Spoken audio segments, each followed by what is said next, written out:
Hi guys, हाय मौनीश गौड़। आपका बहुत बहुत स्वागत है हमारे YouTube channel Shri आर्यस learning point में। आ गए हम सेकंड पार्ट लेकर के, जो है बायोलॉजी का सेकंड ब्रांच बॉटनी। और बॉटनी में हम आप लोगों को बताए थे हार्मोन्स के बारे में, और हमने हार्मोन्स के बारे में स्टार्ट किया था। तो हार्मोन्स में हम आपको ऑक्सिन हार्मोन्स और जिबरेलिन हार्मोन्स, साइटोकाइनिन हार्मोन्स के बारे में बताए थे। आज हम आप लोगों को नेक्स्ट हार्मोन्स, जो 4 हार्मोन्स बचे से उसके बारे में बताएंगे आप लोगों को। प्राइमरी में अभी 2 हार्मोन्स बाकी था, सेकेंडरी में 2 हार्मोन्स बाकी थे। ठीक है, टोटल 4 हार्मोन्स हैं, हम सबके बारे में बताएंगे। ठीक है, तो आइए वीडियो हम स्टार्ट करते हैं। तो जो चौथा हार्मोन्स हमारा था, ठीक है, हम ऑक्सिन हार्मोन्स के बारे में बताए थे, और जो है जिबरेलिन हार्मोन्स के बारे में बताए थे, साइटोकाइनिन के हार्मोन्स के बारे में बताए थे। ठीक है, तो एक बार हम फुल डिटेल्स 5 मिनट में लगेगा, हम 5 मिनट में पूरा दोहरा दे रहे हैं आपको। अगर आप पढ़े होंगे तो आपको तुरंत याद आएगा। ठीक है, तो ध्यान से सुनिए। सबसे पहले हमने वनस्पति विज्ञान के बारे में बताया था। हमने यही बताया था कि पेड़ पौधे के बारे में अध्ययन करना ही वनस्पति विज्ञान कहलाता है। To study about plants that is known as botany, right. फिर हमने बताया था कि पहली बात बताया था कि वनस्पति विज्ञान का जनक किनको कहा जाता है। वनस्पति विज्ञान का जनक थियोफ्रेस्टिस महोदय को कहा जाता है। ठीक है, थियोफ्रेस्टिस महोदय को वनस्पति विज्ञान का जनक क्यों कहा जाता है, क्वेश्चन पूछा जाता है। तो थियोफ्रेस्टिस महोदय को वनस्पति विज्ञान का जनक किस लिए कहा जाता है, क्योंकि उन्होंने सबसे पहले प्लांट मॉर्फोलॉजी के बारे में बताया था। प्लांट मॉर्फोलॉजी के बारे में बताया था, जिसमें उन्होंने एक बुक लिखा था, जिनके बुक का नाम है द हिस्टोरी ऑफ प्लांटेनम, जिसमें उन्होंने 500 प्रकार के पौधों के बारे में वर्णन किया था प्लांट मॉर्फोलॉजी के बारे में, और 500 प्रकार के पौधों के मॉर्फोलॉजी के बारे में बताया था, और उनके वैज्ञानिक नाम को दिया था, इसलिए उन्हें फादर ऑफ बॉटनी बोले जाते हैं। उनका बहुत बड़ा योगदान था, ये बताए थे आपको। ठीक है, फिर इसके बाद हम स्टार्ट किए थे आपका लेसन हार्मोन में हमने बताया था ऑक्सिन के बारे में। हमने यही बताया था कि ऑक्सिन की खोज सर्वप्रथम डार्विन महोदय ने किया था। ठीक है, और डार्विन महोदय ने, और डार्विन ने एक बुक लिखा है origin of species by natural selection. उस पुस्तक का नाम नहीं बताया थे, आज आपको बता रहे हैं, जो आप लोग 11 या 12 में पढ़े होंगे। ठीक है, उत्परिवर्तनवाद, लयमार्कवाद, जैसे लैमार्क में लिखा था फिलॉसफी ऑफ जूलॉजी, राइट। कभी भी क्वेश्चन पूछा जा सकता है, माइंड में फीड कर लीजिए। ठीक है, इसके बाद ऑक्सिन में हमने बताया था ऑक्सिन हार्मोन्स कहाँ से आइसोलेशन उसका किया गया था। ऑक्सिन हार्मोन्स का आइसोलेशन जो है ह्यूमन यूरिन से किया गया था। ठीक है, इसके बाद हमने उसका रासायनिक नाम बताया था, केमिकली नेम बताया था। केमिकली नेम में हमने यही बताया था कि जो है indole acetic acid, indole 3 acetic acid. ठीक है, फिर इसके बाद हमने जिबरेलिन हार्मोन्स के बारे में बताया था। हमने बताया था जिबरेलिन हार्मोन्स की खोज सर्वप्रथम कुनसोवा नामक वैज्ञानिक ने किया था।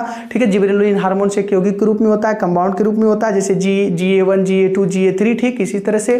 ठीक है, इसके बाद हमने बताया था इसका कार्य। तो कार्य में हमने यही बताया था जिबरेलिन हार्मोन्स का कार्य होता है पौधे की, it's increases the height of plants, it increases the width of plant and it's help in development of connective tissue. ठीक है, तो यानी कि यह पौधे की लंबाई बढ़ाने में मदद करता है, और उसके कनेक्टिव टिश्यू यानी संवहनी ऊतक के डेवलपमेंट में मदद करता है। ठीक है, और हमने साइटोकाइनिन हार्मोन्स के बारे में बताया था। तो साइटोकाइनिन के हार्मोन्स के बारे में बताया था, हमने सर्वप्रथम बताया था साइटोकाइनिन हार्मोन्स की खोज 1958 ईस्वी में मिलर नामक वैज्ञानिक ने किया था। और इसका जो आइसोलेशन जो है एक विशेष प्रकार के पौधे जिसको हेरिंग स्पर प्लांट बोलते हैं, जिससे इसका जो है आइसोलेशन किया गया था। अब इसके बाद हमने इसका कार्य यही बताया था कि यह पौधों को, यह ठीक ऑक्सिन का क्या करता है, विरोध करता है। यानी कि ऑक्सिन हार्मोन्स को ग्रोथ हार्मोन्स बोलते हैं, लेकिन यह रोकने का काम करता है। सो दैट्स ऑल, इतना हम आप लोगों को बताए थे। अब चलिए आगे लेके चलते हैं नेक्स्ट हार्मोन्स, जो चौथा हार्मोन्स है। अब ध्यान से देखिए स्लोली। ये हार्मोन्स है आपका एथिलीन। चौथा हार्मोन्स कौन सा है आपका, एथिलीन। Ethylene hormones. ठीक, देखिए एथिलीन हार्मोन्स, चौथा हार्मोन्स प्लांट हार्मोन्स में कौन सा हार्मोन्स है, एथिलीन हार्मोन्स। ठीक है, तो एथिलीन हार्मोन्स है। अब सबसे पहले बात आती है कि इसकी खोज किसने किया था। ठीक है, अब इसमें सबसे पहली बात यह है खोज, जो क्वेश्चन पूछा जाता है कि एथिलीन हार्मोन्स की खोज किसने किया था। तो एथिलीन हार्मोन्स की खोज सर्वप्रथम बर्ग महोदय ने किए थे।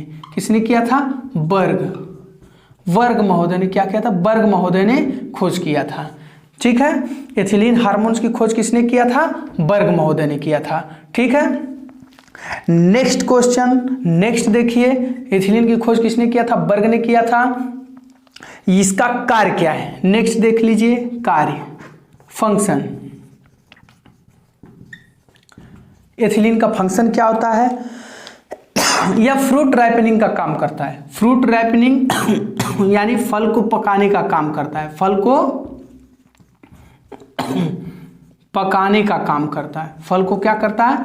पकाने में मदद करता है। फ्रूट राइपनिंग में क्या करता है? मदद करता है। ठीक है, फल को पकाने में मदद करता है। ठीक है, अब तीसरी बात आती है। तीसरी देख लीजिए आप लोग। तीसरा क्या है इसका? तीसरा क्या है? यह गैस के फॉर्म में होता है। किस फॉर्म में होता है? गैसेस के फॉर्म में होता है। किस फॉर्म में होता है? गैसेस के फॉर्म में। यह गैसेस के फॉर्म में होता है, राइट। ठीक है, यह किसके फॉर्म में होता है? गैसेस के फॉर्म में होता है। और चौथा कार्य इसका देख लीजिए, ज्यादा समय नहीं लगेगा, आपको तुरंत समझ में आएगा। जो मोस्ट इंपोर्टेंट है अभी हम बताएंगे किस तरह से, भी ध्यान से देखिए। पहली बात तो खोज इसका वर्ग ने किया था। कार्य इसका क्या होता है? फल को पकाने का काम करता है यह, यानी फ्रूट राइपनिंग में मदद करता है। और तीसरा है किस फॉर्म में होता है? तो गैस के फॉर्म में होता है। किस फॉर्म में होता है? गैस के फॉर्म में होता है।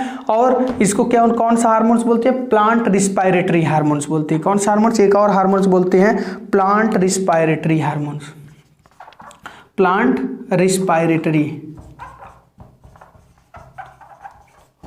Respiratory hormones. ठीक है, ध्यान से देखिए।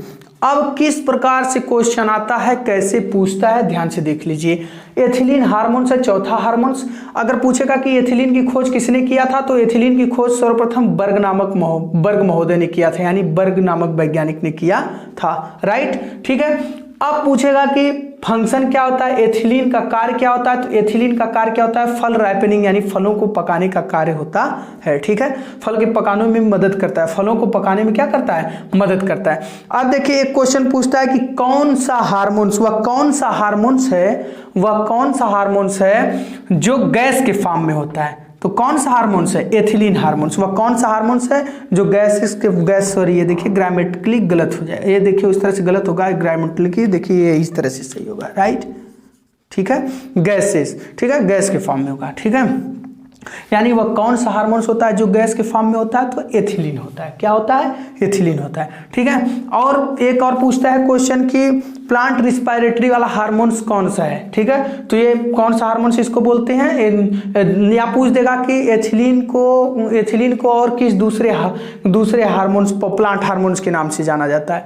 एथिलीन को किस दूसरे प्लांट हार्मोन्स के नाम से जाना जाता है? तो एथिलीन को प्लांट रिस्पायरेटरी हार्मोन्स के नाम से जाना जाता है। दूसरा क्या कह सकते हैं हम कि एथिलीन को प्लांट रिस्पायरेटरी हार्मोन्स के नाम से जाना जाता है। आई होप आपके समझ में आ रहा होगा। बिल्कुल सिंपल है, आसान है, आसान तरीके से लर्न कर सकते हैं आपको। एथिलीन की खोज किसने किया था? बर्ग ने किया था। इसका कार्य क्या होता है? फलों को पकाने का काम करता है। यह किस फॉर्म में होता है, या पूछ सकता है कौन सा हार्मोन्स गैस के फॉर्म में होता है, तो कौन सा होता है? एथिलीन होता है। या एथिलीन किस फॉर्म में होता है? गैस के फॉर्म में होता है। ठीक है, और पूछेगा कि वह कौन सा हार्मोन है जो जिसको प्लांट रिस्पायरेटरी हार्मोन्स के नाम से जाना जाता है, तो कौन सा हार्मोन है? एथिलीन हार्मोन से। या एथिलीन को और किस दूसरे हार्मोन्स के नाम से जाना जाता है, तो प्लांट रिस्पायरेटरी हार्मोन्स के नाम से जाना जाता है, राइट। बात आपके समझ में आ गई होगी। और हाँ दोस्तों, एक बात और कहना चाहेंगे, अगर हमें लग रहा है कि अगर हम आपके हार्ट तक पहुंच रहे हैं, अच्छा बताने की कोशिश कर रहे हैं, अच्छा लग रहा है, तो प्लीज सब्सक्राइब जरूर करिए। ऐसा लगे कि हम मेहनत किए हैं या हमारे बता रहे हैं, अच्छा समझ में आपको आ रहा है, तो प्लीज लाइक और सब्सक्राइब करिएगा। ठीक है, देखिए अब नेक्स्ट देखिए, ये तो हो गया आपका एथिलीन हार्मोन्स। ठीक, बस इतना कुछ नहीं, वीडियो ज़्यादा लंबी नहीं जाएगी और ज़्यादा वीडियो बड़ा नहीं होगा, और नॉलेज पूरा आपको हम देने की कोशिश करेंगे, बिल्कुल आपके समझ में आएगा। ठीक है, जो मोस्ट इंपॉर्टेंट पूछा जाता है, जो मोस्ट इंपॉर्टेंट है हम वही बता रहे हैं। ठीक है, बिल्कुल सिंपल। ठीक, राइट। अब नेक्स्ट हार्मोन से देखिए, नेक्स्ट हार्मोन्स के बारे में देखिए। नेक्स्ट हार्मोन्स, एथिलीन हो गया। Next hormone